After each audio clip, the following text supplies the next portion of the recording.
Hello everyone, this is epic sir. आज हम पढ़ने वाले हैं एनसीईआरटी क्लास 9 का हिस्ट्री का चैप्टर 5, जो कि हमारा लास्ट चैप्टर है। इस चैप्टर का नाम है पेस्टरलिस्ट इन द मॉडर्न वर्ल्ड। तो ये टर्म जो पेस्टरलिस्ट है, इससे आपको क्या पता चलता है? एक्चुअली में पेस्टरलिस्ट उनको बोला जाता है जो भेड़ बकरी चराते हैं। नॉर्मली अगर आपको बोलूं, आपने गांव वगैरह में देखा भी होगा, भेड़ बकरी गाय भैंसों को जो लोग चराते हैं, एक पेस्चर वहाँ पे लैंड होता है, उसके ऊपर वो जो चराते रहते हैं, उनको हम पेस्टरलिस्ट बोलते हैं। तो इसी पेस्टरलिस्ट के बारे में हम पढ़ने वाले हैं। बेसिकली हम नोमैडिक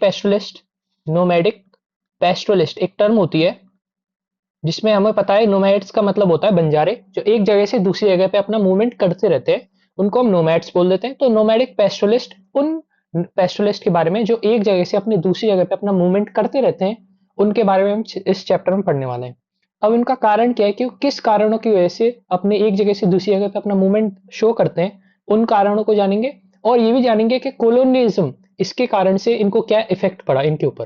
तो आइए पढ़ते हैं। तो सबसे पहले बुग्याल्स क्या होते हैं? तो bugyals are vast natural pasture on high mountains above 12,000 feet in eastern Garhwal. उससे पहले मैं आपको एक आइडिया दे दूं कि जो आपके गढ़वाल जो माउंटेन्स होते हैं, गढ़वाल जो एरिया है, वो आपका वेस्टर्न पार्ट है ऑफ उत्तराखंड।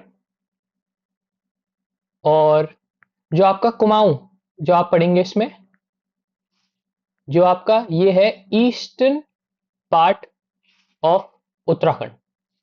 ठीक है, ये आपको पता होना चाहिए। और बेसिकली आपको मैं सिंपली बताऊं तो गढ़वाल जो वेस्टर्न पार्ट है माउंटेन्स का, जो काफी रग्ड है, वो ऊपर नीचे काफी ज्यादा माउंटेनियस वहां पे एरिया है। कुमाऊं जो है थोड़ा प्लेन एरिया है, कह सकते हैं थोड़ा ईस्टर्न पार्ट है, और वहां पे जो ज्यादा वहां पे रग्ड टेरेन नहीं है। ठीक है।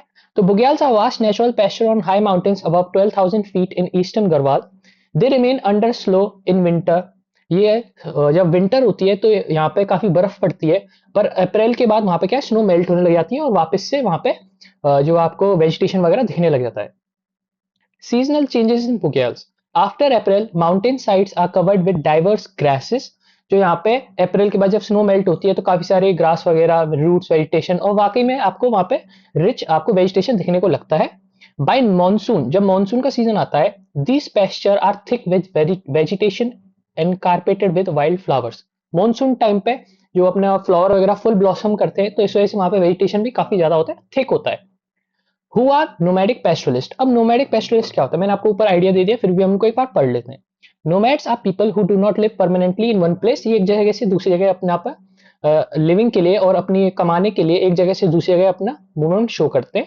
नोमैडिक पेस्टरलिस्ट कौन होते हैं? Are nomads who depend mainly on herds of animals such as goat, sheep, camels and cattle. ठीक है। गोट वगैरह मेनली माउंटेन्स पे आपको देखने को मिलता है, कैमल्स वगैरह माउंटेन्स पे देखने को नहीं मिलता। जो प्लेट्यू प्लेन्स है वहां पे आपको डेजर्ट्स में कैमल्स वगैरह देखने को मिलते हैं। Okay. Visible in Indian landscape. If in many parts of the India, nomadic pastoralists can be seen moving with their herds of goat and sheep or camel and cattle. तो अब इनका movement question arise करता है कि movement क्यों show करते हैं, तो उसी को इस चैप्टर में हम जानने वाले हैं। Their regular movement raises question where they come from, where they go, how they live, earn and what is their history. और इसमें ये चैप्टर बेसिकली पेस्टरलिस्ट के लिए इसीलिए इस चैप्टर, ये लास्ट चैप्टर दिया गया है, क्योंकि जब हम हिस्ट्री में एग्रीकल्चर को पढ़ते हैं तो एग्रीकल्चर के बारे में काफी कुछ पढ़ते हैं, इंडस्ट्रीज के बारे में पढ़ते हैं, आर्टिसंस के बारे में पढ़ते हैं, पर नॉर्मली क्या होता है, पेस्टरलिस्ट को हिस्ट्री के अंदर शोकेस नहीं किया जाता है। तो ये चैप्टर इसीलिए इनको एम्फेसाइज किया गया है इन्हीं के ऊपर कि what is their importance in their society. Pastoralist and history writings, ये इनको टेक्स्ट बुक में काफी नेग्लेक्ट करा जाता है। जो मैं आपको ऊपर बात बता रहा था वही है। Pastoralists rarely appear in history textbooks, unlike farmers and industrial workers. Economy chapters mostly discuss agriculture and industry. ये सिर्फ एग्रीकल्चर इंडस्ट्री को डिस्कस करते हैं, आर्टिसंस को कभी कभार डिस्कस करते हैं, पर पेस्टरल कम्युनिटीज को ये बहुत हार्डली यहाँ पे डिस्कस किया जाता है। इससे क्या पता चलता है? This absence make it seem as pastoralist life does not matter, or they are treated as if they belong only to past and have no role in modern society. ठीक है, आगे पढ़ते हैं। तो इस चैप्टर का पर्पस क्या है, हम पेस्टरलिज्म को क्यों पढ़े? The chapter show that pastoralism has been important in societies. ये हमको बताता है what is the importance in society such as India, Africa. और मेनली क्या है, इंडिया और अफ्रीका के पेस्टोरलिस्ट के बारे में हम इस चैप्टर में पढ़ने वाले हैं। नॉट जस्ट मार्जिनल, कि मतलब कितनी ज्यादा इंपॉर्टेंट है, एक छोटे उसमें परसेंटेज में नहीं, काफी बड़ी परसेंटेज में। It highlights how colonialism affected pastoral livelihoods and how these groups coped with modern pressure। तो colonialism के बाद इनको, इनके ऊपर क्या इफेक्ट हुआ इनको, और कैसे इन ग्रुप्स ने इन प्रेशर्स के कारण अपने आप को विद टाइम अपने आप को कैसे बचाया। Structure of chapter. First part focus on pastoral communities and colonial policies in India, कि पेस्टोरल कम्युनिटीज क्या होती हैं, कॉलोनियल पॉलिसीज का क्या इफेक्ट रहा। सेकंड पार्ट हमें अफ्रीकन पेस्टोरलिस्ट और उनके वही सेम पैटर्न को हम देखेंगे कि कॉलोनियल उसके ऊपर पॉलिसीज का अफ्रीकन पेस्टोरलिस्ट के ऊपर क्या असर पड़ा। Pastoral nomads in mountains. तो मैं आपको सिंपली एक आइडिया दे दूं, जो माउंटेन्स होता है, ये माउंटेन्स एरिया हो गया मान लीजिए, तो यहाँ पे जो मूवमेंट होगा वो पेस्टोरलिस्ट का नीचे से ऊपर और ऊपर से नीचे होगा। तो समवॉट हम इनको ये कह सकते हैं कि इनका जो मूवमेंट है वो यहाँ पे वर्टिकल है, वर्टिकल मूवमेंट, ठीक है। और जो प्लेट्यूज है, प्लेट्यूज क्या होते हैं, एलिवेटेड लैंड ही तो होता है, तो प्लेट्यूज पे मूवमेंट कैसा होगा, ऐसा होगा। वहां पे मूवमेंट कैसा है, प्लेट्यूज डेजर्ट्स में, प्लेन्स में एक हॉरिजॉन्टल मूवमेंट है, ठीक है। तो ये आपको पता होना चाहिए, इससे थोड़ा आइडिया लगेगा कि इनका मूवमेंट एक्चुअली में क्या होता है। तो माउंटेन्स में क्या होता है, वर्टिकल मूवमेंट शो करते हैं, और प्लेन्स, प्लेट्यू, डेजर्ट्स में हॉरिजॉन्टल मूवमेंट शो करते हैं। तो pastoral nomads in mountains, Gujjar Bakarwals, अलग अलग जगह पे, अलग अलग रीजन्स पे इनके अलग अलग नाम होते हैं। जैसे जम्मू कश्मीर में इनका नाम होता है Gujjar Bakarwal. Great herders of goat and sheep, many migrated Jammu Kashmir in 19th century seeking better pasture, followed fix annual cycle. एक इनकी फिक्स एनुअल साइकिल होती है, समर से विंटर, जब विंटर सीजन आता है, जब समर सीजन आता है तो एक साइक्लिक मूवमेंट शो करते हैं। अब वो क्या होता है वो हम देखते हैं। Seasonal movement of Bakarwals, winter में क्या होता है, high mountains under snow so they, sorry मैं वापस पढ़ता हूं। विंटर में क्या होता है, high mountains under snow so they stay with herds in low Shivalik hills. जब विंटर सीजन होता है तो लोग शिवालिक हिल्स में होते हैं, क्योंकि वहां पे ऊपर की साइड में काफी बर्फ होती है, तो वहां पे कोई मतलब नहीं है, ना कोई ग्रेजिंग लैंड होगा ना पेस्चर लैंड होगा। Dry scarf forest give pasture, ठीक है। एंड ऑफ अप्रैल में क्या होता है, सेवरल हाउस होल्ड फ्रॉम काफिला, फ्रॉम अ काफिला मार्च north cross Pir Panjal enter Kashmir valley for summer grazing. तो जब अप्रैल में क्या होता है, धीरे धीरे आपकी स्नो मेल्ट होने लग जाती है, मानसून वो एरिया जब टाइम आता है, तो ये अपने काफिले में काफी लोग नॉर्थ की तरफ मार्च करने लग जाते हैं, पीर पंजाल रेस को क्रॉस करके कश्मीर वैली में एंटर करते हैं फॉर समर ग्रेजिंग। समर में क्या होता है, summer snow melts, mountain sides turn lush green with diverse grasses providing rich फोराज।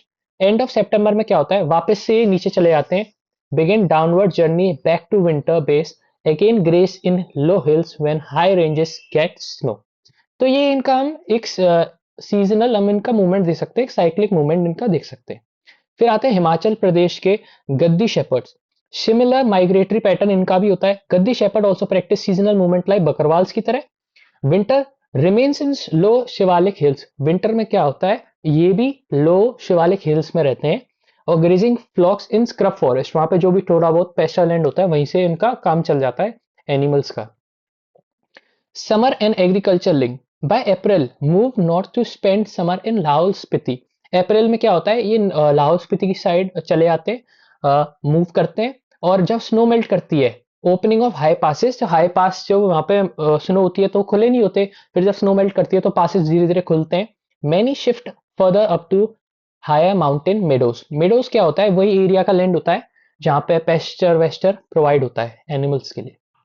Bye September start return, सितंबर में क्या होता है, ये वापस चले जाते हैं, halt in Lahaul Spiti villages to reap summer crops and sow winter crop. तो वहां पे अपनी जो समर की क्रॉप है उसको हार्वेस्ट करते हैं, और अपनी विंटर की क्रॉप को वहां पे बोते हैं। Then descend with flocks to Shivalik winter grazing grounds, repeat same cycle next April. तो ये इनका एक साइक्लिकल मूवमेंट चलता रहता है। ऐसे ही हम इसको आगे पढ़ते हैं। Gujjars of Garhwal and Kumaon, seasonal vertical movement होता है। Winter Gujjar cattles herder move down to dry forest of the भावा बिलो फुट हिल्स, समर को up to high meadows called bugyals for rich summer grazing. ठीक है, ये हमने पढ़ लिया। माइग्रेशन हिस्ट्री क्या रही है, many Gujjars here originally came from Jammu to UP. मेरे ख्याल से इनका आना चाहिए था यहाँ पे फ्रॉम यूपी टू जम्मू। ठीक है, in 19th century searching for good pasture, तो यूपी से आए थे ये जम्मू की साइड। ठीक है, कॉमन पैटर्न है हिमालयन पेस्टोलिज्म। कम्युनिटीज कौन कौन सी इन्वॉल्व होती हैं? अब देखिए, ये जो भूतियाज है, शेरपाज है, किन्नौरीज है और अदर हिमालयन पेस्टोरल ग्रुप्स हैं, इनका भी साइक्लिकल मूवमेंट ऐसा ही सेम होता है जैसे हमने गुज्जर्स का देखा, गद्दी का देखा, इनका भी सेम ऐसा ही साइक्लिकल मूवमेंट होता है। Okay, logic of movement, all adjust to seasonal changes. Seasonal changes की वजह से इनको अपना मूवमेंट एडजस्ट करना पड़ता है एक साइड से दूसरी side, and use different pasture at different times to maximise grazing. When pasture is exhausted और अनयूजुअल इन वन प्लेस, तो ये शिफ्ट करते हैं दूसरे एरिया की तरफ। कंटिन्यूस मूवमेंट इनको अलाउ करता है पेस्चर को, एक साइड में अगर पेस्चर कम हो गया है उनके काफी उत्पादन की वजह से, तो वापस वो रिकवर करता है, and prevents over use and degradation of grassland. अगर वो एक जगह पे रहेंगे तो उससे ओवर यूज होगा और उससे क्या है, डिग्रेडेशन होगा ग्रासलैंड का, वो भी नहीं हो पाता इनके रेगुलर मूवमेंट की वजह से। On plateaus, plains and deserts, तो हमने माउंटेन साइड्स में जो इनका मूवमेंट था वो स्टडी कर लिया है, हमें पता चल गया है कि कैसे इनका मूवमेंट होता है, क्या रीजन होता है, और ये कौन कौन से जगह पे क्या क्या नाम से इनको बुलाया जाता है। अब आगे हम पढ़ते हैं ऑन प्लेट्यूज, प्लेन्स, डेजर्ट्स में। पेस्टोरल बियॉन्ड माउंटेन्स, तो pastoral also lived on plateau, plains, deserts, not only in Himalayan regions, तो यहाँ पे भी रहते हैं ये पेस्टोरल्स। की ग्रुप्स हेयर कौन कौन से? धंगर्स जो महाराष्ट्र के हैं, गोलास, कुरुमास, कुरुबास जो कर्नाटक और आंध्र प्रदेश के हैं, बंजारा जो नॉर्थ सेंट्रल इंडिया के हैं, मध्य प्रदेश वगैरह के, रायकास राजस्थान के हैं। ठीक है, आगे हम पढ़ते हैं धंगर्स को। धंगर्स कम्युनिटी जो है वो महाराष्ट्र की है, जो पेस्टोरलिस्ट है वहाँ के, important pastoral community of Maharashtra, early 20th century population है और 4.67 लैक्स के अराउंड उनकी पॉपुलेशन है। Mostly shepherds, some blanket weavers and other buffalo herders. ठीक है, ज्यादातर शेपर्ड्स होते हैं, कुछ वीवर्स होते हैं और अदर बफेलो हर्डर्स। तो यहाँ से क्या है, बफेलो, कैमल्स वगैरह अब अपनी स्टोरी में आने लगेंगे क्योंकि प्लेट्यूज वगैरह पे इनको ज्यादा दिक्कत नहीं होती। Region and monsoon pattern, stay during monsoon in central Maharashtra plateau. जब मॉनसून होती है तो वहां पे सेंट्रल महाराष्ट्र प्लेट्यू में रहते हैं, जहाँ पे सेमी एरिड लो रेनफॉल होती है और पुअर सॉइल और थॉर्नी स्क्रब होती है। अब ऐसा क्यों है? क्योंकि जो भेड़ बकरी होती हैं उनको वेट मॉनसून कंडीशन अच्छी नहीं लगती, उनके लिए सूटेबल नहीं है, तो इसी वजह से इस टाइम पे मॉनसून के टाइम पे सेंट्रल महाराष्ट्र प्लेट्यू में रुकते हैं। यहाँ पे सेमी एरिड लो रेनफॉल होती है, पुअर सॉइल होती है, थॉर्नी स्क्रब होती है। Only dry crops like bajra can grow here. In monsoon, this tract turns into a vast grazing grounds for their flocks.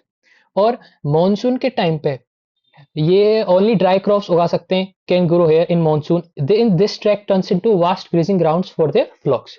ठीक है, अब सीजन माइग्रेशन टू कोंकण, फिर क्या होता है? बाय अक्टूबर दे हार्वेस्ट बाजरा, अक्टूबर में बाजरा हार्वेस्ट करते हैं। Then march west for about month to Konkan, फिर ये एक महीने के लिए कोंकण की साइड जाते हैं। अ fertile high rainfall coastal belt, Konkani peasants इनका वेलकम करते हैं और उनका भी वहाँ पे फायदा होता है क्योंकि वहाँ पे जो उनका कोंकणी पीजेंट्स का लैंड होता है उनको भी मैन्योर चाहिए होता है, तो एनिमल्स के अपने वेस्ट से मैन्योर बना सकते हैं, हम लोग उनके वेस्ट से मैन्योर बना सकते हैं, तो कोंकणी लोगों को भी वो इन रिटर्न मैन्योर प्रोवाइड करते हैं। After kharif harvest fields need manuring for rabi crop, जो मैन्योरिंग एनिमल्स वगैरह प्रोवाइड करते हैं। ओके, खरीफ हो गई आपकी समर में जो होती है, रबी विंटर सीजन में जो होती है crop. Mutual benefits with farmer, Dhangar flocks manure fields and feed on stubble peasants give rice supplies.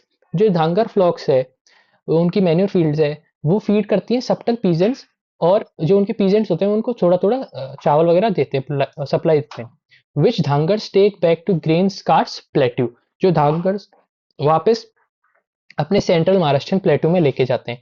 तो इनकी सीजनल साइकिल आप देख रहे हो, मानसून के टाइम पे भी यहाँ पे लो रेनफॉल होती है, फिर ये धीरे धीरे अपना कोंकण में जाते हैं क्योंकि वहाँ पे जब मानसून के वहाँ पे सेंट्रल प्लेटू में जब इनके पास सोनी स्क्रब वगैरह पेस्चर लैंड की कमी पड़ने लगती है तो कोंकण साइड आते हैं, वहाँ पे इनको दिखता है, तो कोंकणी लोग इनका वेलकम करते हैं, फिर वहां से वापस ये आते हैं जहाँ पे इनको पीजेंट्स राइस सप्लाईज वगैरह देते हैं और ये अपना बाकी सब लेके प्लेटू की साइड आते हैं। ठीक है, with onset of monsoon Dhangars leave Konkan and return to their dry plateau. क्यों? क्योंकि sheep can not tolerate wet monsoon condition. भेड़ बकरियों को वेट मानसून कंडीशन जो होती है वो सूटेबल नहीं होती उनके लिए। आगे पढ़ते हैं। गोलास, कुरुमास, कुरुबास कर्नाटक और आंध्र प्रदेश के हैं ये। Region and occupation. Dry central plateau covered with stone and grass supports cattle, goat and sheep herders. Golas herd cattle. Kurumas and Kurubas rear sheep, goat and sell women blankets. Cattle का मतलब है यहाँ पे वो गाय वगैरह वहां पे पालता है गोलास। ठीक है। मिक्स्ड इकोनॉमी होती है इनकी। Live near woods, cultivate small patches, do petty trades and manage herds. Family labor divided. Some look after flocks and woods while other farms and supply towns in firewood and straw. ऐसे ऐसे इनकी family वगैरह होती है।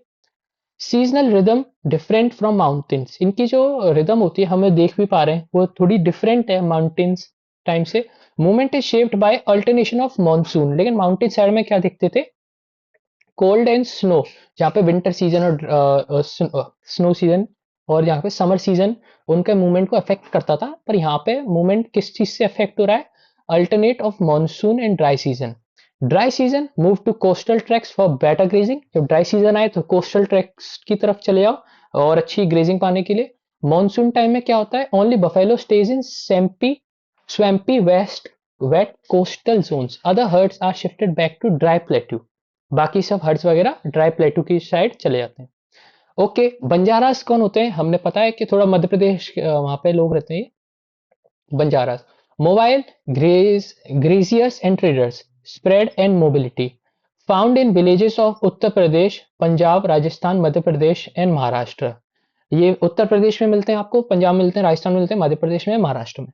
Move over along long distance in search of good pasture for their cattle.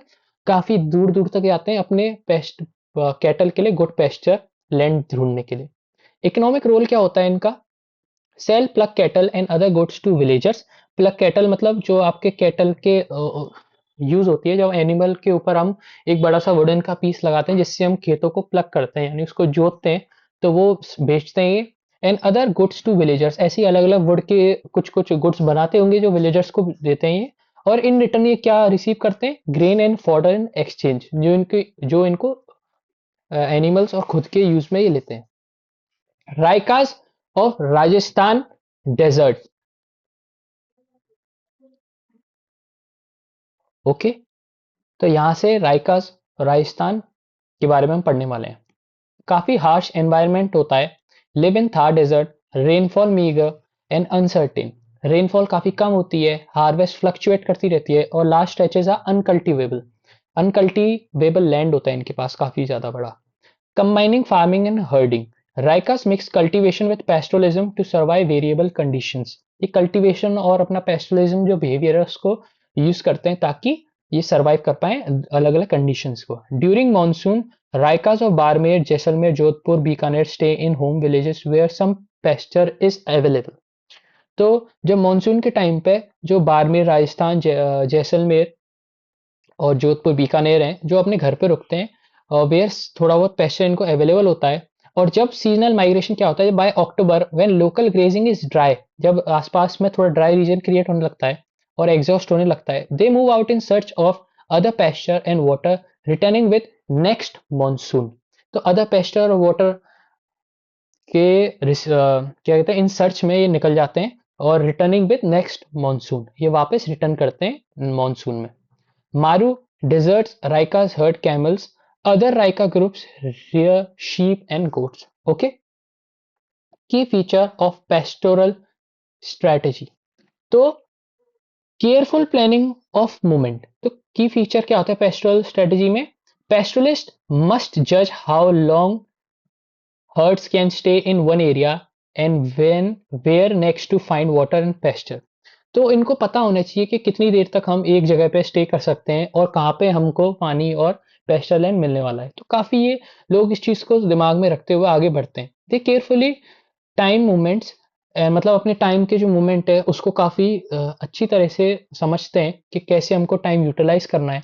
दिन और रात जो मिलती है इनको, कब हमें इनको मूवमेंट करना है, कब रेस्ट करना है। Ensure safe passage through different territories, और अपना एक सेफ पैसेज कैसे डिफरेंट डिफरेंट टेरिटरीज में अपना अपना सकते हैं।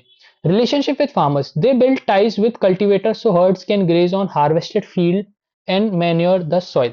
दे build ties with cultivators.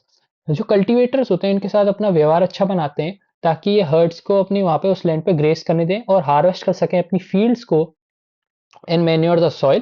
Their livelihood comes from a combination of activities, cultivation, trade and herding. Activities क्या क्या हैं अलग अलग? Cultivation, trade and herding. Not from herding alone. सिर्फ herding यानी कि सिर्फ उनको चराने से इनका काम नहीं चलता, काफी अलग अलग ट्रेडिंग वगैरह एक्टिविटीज में काफी इन्वॉल्व रहते हैं। तो अब हमने पढ़ लिया है कि क्या उन पेस्टोलिस्ट माउंटेन्स में कैसे रहते थे, उनका मूवमेंट साइक्लिक मूवमेंट कैसा रहता था। हमने ये भी पढ़ लिया कि जो प्लेट्यूज प्लेन्स और डेजर्ट्स में पेस्टलिस्ट रहते थे उनका मूवमेंट कैसा रहता था, क्या चीज़ें उन्हें अफेक्ट करती थी। जैसे हमने माउंटेन्स में देखा विंटर और आपका क्या कहते हैं समर सीजन उनके मूवमेंट को अफेक्ट करता था। प्लेन्स प्लेट्यूज डेजर्ट्स में हमने देखा कि मानसून और जो उनका क्या कहते हैं ड्राई एरिया था वो उनको अफेक्ट करता था मूवमेंट को, पेस्टलिस्ट को। अब हम पढ़ेंगे कि कॉलोनियल इम्पैक्ट क्या पड़ा, what is the big picture. Overall changes under colonial rule grazing grounds shrank. क्यों? क्योंकि फॉरेस्ट एक्ट आ गया था, काफी सारे एक्ट आ गए थे जिनके कारण से जो बड़े बड़े ग्रेजिंग के जो ग्राउंड्स होते थे अब वो छोटे हो गए थे, रेस्ट्रिक्टेड कर दिए थे वो। क्यों? वहां पे कोई भी नॉर्मल आदमी नहीं आ सकता था, वो सिर्फ एक गवर्नमेंट प्रॉपर्टी हो चुकी थी। तो ग्रेजिंग ग्राउंड्स जो थे श्रैंक हो गए। मूवमेंट्स वो हाइट टाइटली कंट्रोल, उनके मूवमेंट जो थे वो काफी कंट्रोल्ड वे में देखने लग गए वो। टैक्स इंक्रीज होने लग गए। पेस्टोरल ट्रेड्स एंड एग्रीकल्चर, जिससे इन तीनों कारणों की वजह से उनका जो पेस्टोरल ट्रेड और एग्रीकल्चर है वो डिक्लाइन करने लग गया। Waste land rules, loss of grazing land. British wanted to convert grazing lands into converted farms. अब इनको सिंपली क्या है, ब्रिटिशर्स को ये चाहिए था कि कैसे ना कैसे करके हम जो भी चीज है बस अपना प्रॉफिट अपना इंक्रीज करते जाएं। तो ब्रिटिशर्स ने क्या करा, जो उनका कल्टीवेटेड उनको उन्होंने देखा कि जो ग्रेजिंग लैंड्स हैं, क्योंकि वो ग्रेजिंग लैंड्स क्या होते हैं अनकल्टीवेटेड लैंड होते हैं, उनके ऊपर कुछ आप कल्टीवेशन नहीं कर सकते। तो उनको वेस्ट लैंड डिक्लेयर कर दिया। जैसे कि हम यहाँ देखते हैं uncultivated land was labelled waste land because it gave neither revenue nor crops. ना वो रेवेन्यू जनरेट करता था ना ही क्रॉप्स उससे कुछ बनती थी, तो उन्होंने उसको अनकल्टीवेटेड लैंड घोषित कर दिया था। तो Britishers want to convert grazing lands into cultivated farms to raise land revenue and produce jute, cotton, wheat, etc. for use in England. Rules and concessions क्या थे? From mid 19th century, waste land rules allowed government to take over uncultivated land areas and grant them to selected individuals with concessions. जो uncultivated land होता था उसको waste land उन्होंने declare कर दिया, और किसी भी आदमी को इंडिविजुअल को जो उनको खुद को पर्सनल बेनिफिट करे ब्रिटिशर्स को, उनको उन्होंने ग्रांट कर दिया था वो एरिया, ताकि उस पर वो अपना कल्टीवेशन करे और उसको एक प्रॉफिटेबल लैंड जनरेट बनाए। Some grantees were made village headman and newly cleared zones to promote settlements. Impact of pastoralist क्या हुए, इस पेस्टलिस्ट का इसके ऊपर इंपैक्ट क्या पड़ा। Most waste lands were actually regular grazing tracks of pastoralist. जो वेस्ट लैंड था ज्यादातर वो रेगुलर ग्रेजिंग ट्रैक्स था, जहां पे पेस्टलिस्ट आते थे अपने अपने एनिमल्स को ग्रेजिंग करवाते थे। Expansion of cultivation directly meant decline of pasture and serious problems for herders. क्योंकि अब पेस्चर के बाद जमीन नहीं है तो वो किस जगह पे जाएंगे, अपने एनिमल्स को कहाँ ले जाएंगे, कहाँ पे वो उनको एनिमल्स को फूड प्रोवाइड करेंगे। Forest act reserve and protected forest. Foresters like H.S. Gibbon argued that forests used for grazing cannot contain enough timber and fuel considered the main legitimate forest use. तो H.S. Gibson ने ये argue किया that forest जो था, जो आप जहाँ पे ग्रेजिंग वेजिंग करते हो, जहाँ पे पेस्टलिस्ट आते थे और अपने एनिमल्स से ग्रेज करवाते थे उस लैंड के ऊपर, तो उतना ज़्यादा टिम्बर को इतना ज़्यादा क्वांटिटी में नहीं निकाल पा रहा है जो ओरिजिनली निकाल सकता है अगर आप वहाँ पे ग्रेजिंग ना करवाओ। तो ये उसका कहना था, पर ऐसा ज्यादा कुछ फर्क नहीं पड़ता है।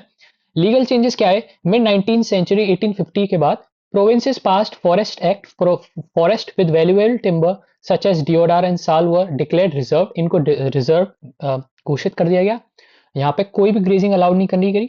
अदर फॉरेस्ट वर marked protected, way only limited customary, वहां पे limited customary grazing rights remain कर दिए गए, और वो भी कुछ पर्टिकुलर इंडिविजुअल्स को, with heavy restriction on the movement, और मूवमेंट के ऊपर काफी ज्यादा रेस्ट्रिक्शन होने लग गया था पेस्टलिस्ट के ऊपर। Officials believed herds trampled saplings and ate young shoots on the forest floor, preventing new tree growth. Officials का मानना था जैसे सिंपल एक प्लांट होता है ना, ऐसे सिंपल छोटा सा प्लांट, तो उसके ऊपर जो क्या कहते हैं आपके हर्डर्स के जो एनिमल्स हैं वो अपना पैर वैर से इनको दबा देते थे, जिसके ऊपर नए पेड़ की ग्रोथ रुक जाती थी। परमिट सिस्टम स्टार्ट होने लगा। Pastoralist were now barred from many earlier forest pasture even where allowed entry require permits fixed timings of entry and exit and maximum days of stays. Overstaying attracted fines. Herders had to leave even if grass was still abundant, but their lives were now ruled by forest department permits. काफी ज्यादा उनके लिए havoc होने लग गया situation, और उनको काफी दिक्कतें आने लग गई। Criminals tribes act 1871 control of nomads. Suspicion of mobility. British officials distrusted nomadic craftsperson, traders and pastoralists who changed residence seasonally in search of pasture. इनको ब्रिटिशर्स को अच्छा नहीं लगता था क्योंकि टैक्स कलेक्शन में और काफी चीजों में दिक्कतें आती थी। State preferred settled villagers with fixed wheel rights as they were easier to locate, tax and control, क्योंकि वही बात आ गई, लोकेट करना, कंट्रोल करना, टैक्स उनके ऊपर लगाना इजी होता है। लीगल स्टिग्मा क्या था? In 1871 criminal tribes act classified many communities of craftsmen, traders and pastoralist at criminal tribes. काफी सारे लोगों के ऊपर क्रिमिनल ट्राइब्स के आरोप लगने लगे कि आप जो है ग्रुप जो है आपका वो क्रिमिनल ट्राइब्स के अंडर आता है। They were branded criminal by nature and birth. Nature और बर्थ से उनको एक क्रिमिनल घोषित कर दिया गया। Okay, movement restrictions. These groups had to live only in notified village settlements and could not move out without a permit. अब इनको पहले जरूरत नहीं पड़ती थी किसी भी परमिट की एक जगह से दूसरी जगह जाने के लिए। अब इनके लिए परमिट इतना ज्यादा इंपॉर्टेंट हो गया था, बिना without permit they were not able to move from one place to another. Village police kept continuous watch over them, sharply limiting traditional nomadic life. Village police उनके ऊपर काफी ज्यादा सीरियस होने लग गई, वो काफी ज्यादा उनके ऊपर वॉच टाइम उनका काफी ज्यादा हो गया। Grazing tax, new financial burden. Taxation drive to maximise revenue, colonial states taxed land, canal water, salt, trade goods and even animals. Animals के ऊपर भी अब टैक्स लगने लग गया था। Pastoralist had to pay a grazing tax on every animal. Each animal के ऊपर उनको एक टैक्स पे करना होता था फॉर यूजिंग द पेस्चर। फिर collection and contractors. In most pastoral tracts, grazing tax was introduced in mid 19th century. Per head rates rose rapidly and collection become more efficient. Collection काफी efficient होने लग गया था। Between 1850s 1880s government auction tax collection rights to contractors. जो contractors थोड़ा extra maximize करते थे tax को, जो कि खुद के लिए भी थोड़ा प्रॉफिट बना लें और अपने जो ब्रिटिशर्स हैं उनको भी खुश कर दें, उनको भी अपना टैक्स प्रोवाइड कर दें। तो इसमें नॉर्मली जो नॉर्मल आदमी है, पेस्टोरलिस्ट है, जो नोमैडिक पेस्टोरलिस्ट है, वो सबसे ज्यादा घाटे में रहता था। Direct collection and passes. From 1880s state collected tax directly, every हर्डर were issued a पास। हर हर्डर के पास एक पास होता था। टू एंटर ग्रेजिंग टैक्स, उसको एक पास दिया जाता था। कैटल, उसको अपना पास शो करना होता था, वहां पे पे करना होता था, तभी आके pass recorded number of cattle and tax paid, वहां पे आके रिकॉर्ड किया जाता था और वहां पे टैक्स वगैरह भी उसको भरना पड़ता था। Impact of colonial changes of pastoral life. क्या क्या इम्पैक्ट पड़ा? पेस्चर की शॉर्टेज होने लग गई। सिंपल सी बात है, converting grazing lands into cultivated fields, जिसके कारण उनका जो पेस्चर का अवेलेबल लैंड था वो डिक्लाइन करने लग गया। Forest reservation stop shepherds and cattle herders from freely grazing in the earlier forest pasture. Pasture जो फॉरेस्ट रिजर्वेशन एक्ट से जो पहले वहां पे ग्रेज करते थे एनिमल्स को, अब वो वैसे ग्रेज नहीं कर पा रहे थे, तो ये भी काफी दिक्कत आने लग गई उनको। Over use of remaining grazing land, अब ओवर यूज करने लग गए, अब लिमिटेड लैंड में वो रहने लग गए। उनका मूवमेंट तो एक जगह रेस्ट्रिक्ट हो चुका था, तो एक जगह पे लैंड में, छोटी जगह पे रहने की वजह से as pasture land disappeared under the plough, existing herds had to depend on the small areas left. जो बचा कुचा है वही एरिया में उनको अब अपना गुजारा करना होता है। This cause continuous intensive grazing on limited pasture instead of older system of rotating grazing ground. तो इससे क्या होता था, सॉइल की जो क्वालिटी है, जो पेस्चर की क्वालिटी है लैंड की, पेस्चर लैंड, वो डिक्रीज होने लग गई। Earlier nomadic pattern versus new restriction. Traditionally, nomadic pastoralists grazed animals in one area and then moved on, giving vegetation time to regenerate. क्या होता था, एक जगह से जब दूसरी जगह वो अपना मूवमेंट शो करते थे, तो जहां पे वो छोड़ के आते थे एक जगह को, वो वापस रीजेनरेट होती थी, वहां पे वेजिटेशन वापस से आता था। Restriction of movement force them to stay longer on the same land, so grass could not recover and pasture quality decline. एक जगह पे रहने की वजह से ग्रास की क्वालिटी भी ग्रास वापस रिकवर नहीं कर पाई, और पेस्चर लैंड भी, पेस्चर की जो क्वालिटी है वो भी डिक्लाइन करने लग गई। Result, weaker animals and deaths. Declining pasture quality created further shortage of forage and deterioration of animal health. Under underfed cattle died in large numbers during periods of scarcity and famines. How pastoralists coped with these changes? अब pastoralists ने इनके ऊपर कैसे change किया और कैसे वो उन्होंने अपना गुजारा किया, उनके बारे में थोड़ा समझते हैं. Adjusting herd size and routes. Some pastoralists reduce the number of cattle क्योंकि ज़्यादा cattle की वजह से उनको टैक्स भी ज़्यादा भरना पड़ता था in their herds because pasture could not longer sustain large numbers. Others search for and discover new pasture when access to old grazing grounds become difficult. Example से है रायका जो राजस्थान के थे 1947 में. After 1947 camel and sheep herding Raikas earlier move to Sindh and grazed on the banks of Indus. पर India Pakistan border जब close हुआ, जब ये क्लोज हो गया route, they shifted to new areas recently migrating to Haryana to graze sheep on harvested agriculture fields which also get manured by animals. ठीक है, तो हरियाणा की साइड चलने लग गए. From nomads to settle peasants and trades. Over time, some rich pastoralists brought land and settled, giving up fully nomadic life. They become settled peasants, cultivating land or expanded into more extensive trading activity. जिनके पास थोड़ा बहुत अच्छा पैसा था वो एक जगह पे सेटल हो गए, वहीं पे उन्होंने अपना कुछ व्यवस्था देखी कि हम क्या कर सकते हैं, कुछ अपनी एक्टिविटी शुरू की. They become settle peasants cultivating land, वहीं पे वो फार्मर्स बन गए, सेटल पीजेंट्स बन गए. Expanded into more extensive trading activities. Impact on पूरा पेस्टलिस्ट. पूरा पेस्टलिस्ट के ऊपर क्या इम्पैक्ट हुआ? Many poor pastoralist borrowed from money lender just to survive, जब उनके पास इनकम नहीं होती थी. सम लॉस्ट देयर कैटल, बहुतों की कैटल वो उनको खोना पड़ा. Sheep ended up labours on agriculture fields और इन स्मॉल टाउन्स. ठीक है. Persistence and adaptation of pastoralism. Despite this pressure pastoralist continue to survive. इन प्रेशर्स के बावजूद पेस्टोरलिस्ट सर्वाइव करे कुछ रीजन्स में, and their number have even increased. अब उनका नंबर इंक्रीज होने लग गया है. They responded by changing migration routes, reducing herd size and combining herding with other income source. ठीक है. Ecological significance and global pattern. Many ecologists argue that in dry regions and mountains, pastoralism remains an ecologically viable way of life. मतलब ecologist का ये मानना है कि ये एक अच्छा तरीका है तो आप एनवायरनमेंट की जो इकोलॉजी है उसको बनाए रखने के लिए. Similar legal changes and new settlement patterns also forced pastoral community outside India to alter their lifestyle in the modern world. तो आइए अब पढ़ लेते हैं अफ्रीका में क्या हुआ. Pastoralism in Africa. Scale and communities. Over half of the world pastoral population lives in Africa. पूरी वर्ल्ड की पेस्टोरल जो पॉपुलेशन है उसकी हाफ अफ्रीका में, अराउंड 2.2 करोड़ CRO. ठीक है, 22 million. African depends on pastoralism. की कम्युनिटीज इनमें कौन सी है?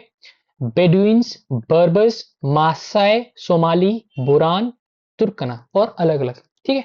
Environmental setting and livelihood. Mostly inhabit semi-arid grasslands and arid deserts where rain-fed agriculture is difficult. ज्यादातर सेमी एरिड ग्रासलैंड्स और एरिड डेजर्ट्स में होते थे जहाँ पे एग्रीकल्चर वगैरह बहुत ज्यादा डिफिकल्ट होता था. Rear cattle, camels, goat, sheep and donkeys sell milk, meat, animal skin and wool. ये इनका अलग अलग प्रोफेशन हो सकता है जो वहाँ पे वो परफॉर्म करते हो. Mixed sources of income. Some earn from trade and transport. Other combines herding with small agriculture or do odd jobs to supplement meager and certain pastoral earnings. यहाँ पे ये ऐसे अपना गुजारा करते थे. Changes over time. Like Indian pastoralist, African pastoralist lives change sharply during colonial period. इनके यहाँ भी सेम colonial और post colonial period में काफी अंतर देखने को मिलता है. Chapter take Maasai as case study. हम इसमें मासाई की केस स्टडी देखने वाले हैं. Shows us how laws took away land, restricted movement, affected drought survival and reshaped social relationships. Okay. Maasai land loss and shrinking grazing grounds. आ जाओ. Maasai are cattle herding pastoralists of East Africa. ये about 3 lakh in southern Kenya and 1.5 lakh in Tanzania. Kenya, Tanzania eastern part है Africa का, अपर northern eastern part कह सकते हैं अपन. Maasai land before colonialism. Pre-colonial Maasai land stretched from North Kenya to steppes of northern Tanzania, a very vast grazing region. Pre-colonial period की बात चल रही है. जब colonial partition हुआ लेट 19th सेंचुरी में, European power scrambled for African territory. European power आपकी जो पावर्स हैं वो अफ्रीकन टेरिटरीज की मरी जा रही थी. Dividing regions into colonies. In 1885 में क्या हुआ? Maasai land was split by international boundary between British Kenya and German Tanganyika. British और जर्मन के बीच में ये जमीन बट गई यानी केन्या और तांजानिया अलग अलग हो गए, जो पहले एक ग्रेजिंग लैंड था पेस्ट्रोल्स के लिए, अफ्रीकन पेस्ट्रोल्स के लिए। White settlement and territorial loss. Best grazing lands gradually taken for white settlements. अब सिंपल सी बात है, वहां पे उन्होंने अपना कंट्रोल जमा लिया है, तो अपने लिए अच्छे लैंड ढूंढेंगे और वहीं पे अपना कब्जा जमा लेंगे। मासाई वर पुश्ड इनटू मच स्मॉलर। इनकी पॉपुलेशन वाइट से काफी ज्यादा थी, फिर भी इनको बहुत छोटे से एरिया में पुश कर दिया गया। In south Kenya and north Tanzania losing about 60% of their original land. सोचिए 60% अपना ओरिजिनल लैंड खो बैठते हैं। They were confined to arid zones with uncertain rainfall and poor pasture. वहां पे ज्यादा रेनफॉल का पता नहीं होता था, पुअर पेस्चर होता था, तो इनके लिए बेकार व्यवस्था थी वहां पे। Expansion of cultivation. British colonial government in East Africa encouraged local peasants to expand cultivation. जो ब्रिटिश कॉलोनियल गवर्नमेंट थी ईस्ट अफ्रीका में, उन्होंने एंकरेज किया लोकल पीजेंट्स को कि वो अपना कल्टीवेशन वगैरह को एक्सपेंड करें। फॉर्मर पेस्टल लैंड्स वर कन्वर्टेड इनटू एग्रीकल्चर फील्ड्स। जो पेस्टल लैंड था फॉर्मल, वापस से वही कहानी देखने को मिल रही है। जो वेस्ट लैंड को दिख रहा था, इन्होंने उसको कल्टीवेशन, कल्टीवेटेड लैंड में चेंज करने की कोशिश करी, ताकि इनका प्रॉफिट और ज्यादा बढ़े और इसके कारण एग्रीकल्चर फील्ड्स आए और वहां पे ग्रेजिंग वगैरह इतना हो नहीं पाए। तो इससे दिक्कत किसको आई? सिंपली वहां के नोमैडिक पेस्टलिस्ट को। Earlier, Maasai dominated neighboring agriculture communities economically and politically. By the end of the colonial rule, this dominance was reversed. क्या हो गया? Maasai dominated neighboring agriculture communities economically and politically. But colonial end के रूप में ये dominance जो था वो reverse हो गया। कैसे? Creation of games reserves and national parks. Like grazing areas were declared game reserves. Masai Mara and Samburu Kenya Serengeti park, ये अलग अलग पार्क और आपके गेम रिजर्व्स बन गए थे। Pastoralist were barred from entering these reserve. यहाँ पे उनको एंटर करने से बिल्कुल मना कर दिया। Neither hunting nor grazing allowed. Many such reserves lay exactly on traditional regular grazing routes of Maasai herds. Okay, Serengeti National Park alone was carved out of 14,760 square kilometer of Maasai grazing land. Ecological and livelihood impact. Loss of best grazing lands and water sources increased pressure on the small area left to Maasai. Continuous grazing with this limited area degraded pasture quality. Fodder was always in short supply. Okay, feeding their cattle become constant problem, directly threatening their livelihood and food security. तो आप देख सकते हैं जो pattern similarly जो India में हमको देखने को मिला था प्री कॉलोनियल और पोस्ट कॉलोनियल पीरियड के बाद में, वैसा ही पैटर्न हमको अफ्रीका में भी देखने को मिल रहा है, प्री कॉलोनियल और पोस्ट कॉलोनियल पीरियड। ठीक है, द बॉर्डर्स आर क्लोज। क्या हुआ? Free movement before colonial rule. पहले इनका अफ्रीकन पेस्टलिस्ट का earlier moved over vast areas में, इनको कोई भी दिक्कत नहीं होती थी, कहीं भी जा सकते थे। Shifting hertz whenever local pasture was exhausted. Creation of reserves and permits. From the late 19th century, colonial governments forced Maasai and other groups into fixed reserves. Reserve boundaries become their movement limits. They could not take animals outside without special permits, which were hard to get. Involved harassment, breaking rules led to severe punishment. तो वही इनका same वहाँ पे जो India में हाल था, इनका भी यहाँ पे हाल होने लग गया था, और इनके साथ और ज्यादा बदसलूकी से पेश आते थे, क्योंकि इनको काफी ज्यादा इंफीरियर मानते थे whites. Banned from whites markets and trade, pastoralists were barred from entering markets in white areas and were often prohibited from participating in trade. While settlers viewed them as dangerous and savage, tried to minimize contact, though they still depended on African labor for miles road and towns. इनको काफी dangerous वे में और savage माना गया, लेकिन फिर भी काफी ज्यादा अफ्रीका का labour for mine road and towns इन्हीं के ऊपर डिपेंड करता था। इनके ऊपर लाइवलीहुड के ऊपर इनको क्या इफेक्ट पड़ा? New borders and mobility restriction abruptly changed pastoral life, damaging both herding and trading activities. They continued separating, but now under tight controls and multiple restrictions. Why pasture dry? Sorry. Why nomadism is crucial? Drought makes pasture dry. Without movement, cattle starve. Cattle, अब उसको भूख लगेगी, उसके पास खाना नहीं है तो क्या होगा? मरेंगे. Traditional nomadism, moving from place to place, have pastoralists survive bad years and avoid crisis. Maasai under colonial reserves. Under colonial rule, the Maasai were confined to a fixed reserve and prohibited from moving in search of better pasture. They were cut off their best grazing lands and forced to live in semi-arid area with frequent droughts. Mass cattle deaths and long-term decline. Unable to shift to good pasture, many Maasai cattle died of starvation, disease during drought years. An inquiry बैठी तो उसमें पता चला कि recorded 7,20,000 cattle, 1 120,000 sheep, 171,000 donkeys in Masai, Kenya in severe drought of 1933 or 34. Over half the reserve's cattle died. इतनी बड़ी आबादी में इनकी मौत हो गई. As grazing area shrank, each drought hit harder, causing steady decline in total animal stock. क्योंकि इनका जो लैंड था वो इतना ज्यादा वो था ही नहीं और ड्रॉट वगैरह की वजह से इनको काफी ज्यादा इनको दिक्कतें आई. ट्रेडिशनल मासाई सोशल स्ट्रक्चर क्या था? ट्रेडिशनली मासाई कैसे रहते थे? Maasai society was divided into elders and warriors. जो एल्डर्स थे formed ruling group, met in council, decide community affairs and settle dispute. और वॉरियर्स का रोल क्या होता था? Warriors were young men responsible for protecting the tribe. They organized cattle raids which were crucial in society where cattle equaled wealth and power. Raids and status क्या होता था? Raiding the other groups cattle and fighting wars asserted group power. ये group power ऐसे decide होती थी कि एक group दूसरे ग्रुप के ऊपर रेड मारता था और जो जीतता था वो अपनी पावर दिखाता था और वो ही उनका लीडर बनता था. Young man become recognised warriors when they provide their bravery through successful raids and participation in conflicts though they remained under elders authority. पर वहां पे जो डिसीजन मेकिंग होता था वो एल्डर्स अथॉरिटी के अंडर ही आते थे वो.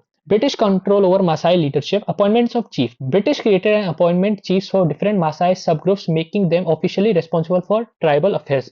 तो ब्रिटिशर्स ने अपने जो हित में लोग थे उन्हीं में से मसाई लोगों में से सब ग्रुप में से एक हेड बनाया जो उसके लिए ट्राइबल अफेयर्स के लिए रिस्पॉन्सिबल घोषित किया उसको. रेस्ट्रिक्शन और raiding and warfare weakened the traditional authority. तो ट्रेडिशनल जो अथॉरिटी उनकी लीनियज चली आ रही थी वो धीरे धीरे वीक होने लग गई क्योंकि रूल्स वगैरह बाहर से काफी ज्यादा डोमिनेंट थे of both elders and warriors. Rise of wealthy colonial chiefs. New sources of wealth. Colonial chiefs had regular cash income, enabling them to buy animal goods and land. They lent money to poorer neighbors to help them pay taxes, increase their own influence. Lifestyle survival कैसा था? Many chiefs shifted to towns, joined traded, while their wives and children stayed in many villages managing herds. Because they had both pastoral herds and non-pastoral salary trade income, they survived wars and droughts and could restock animal after restock. क्या यहाँ पे वापस पढ़ते हैं? Because they had both pastoral and non pastoral salary they survive Wars. तो इन्होंने कुछ लोगों ने उस वॉर सर्वाइव करी, ड्रॉट को सर्वाइव करे और वापस रीस्टॉक कर पाए अपने एनिमल लॉस को. Condition of poor Maasai pastoralist. vulnerability in crisis. Poor pastoralists depend almost entirely on their livestock and had no extra income to face bad times. During war and famine, they often lost nearly all their animal assets. Forced to seek wage work. With herds gone, they were compelled to search for work in towns. Some survived as charcoal burners or caused casual laborers doing odd jobs. A few got somewhat regular work in road or building constructions. तो ऐसे ये धीरे धीरे अपना ये बच पाए. Age-based hierarchy distributed the old balance between elder decision-making and warriors protected leaders was shaken by British control, though they did not disappear entirely. Emergence of class divide. अब मैं simply read करते आ रहा हूँ क्योंकि इसमें ज़्यादा कुछ समझाने के लिए है नहीं. A clear new distinction developed between wealthy pastoralist colonial chiefs with mixed income and poor pastoralists depend solely on livestock.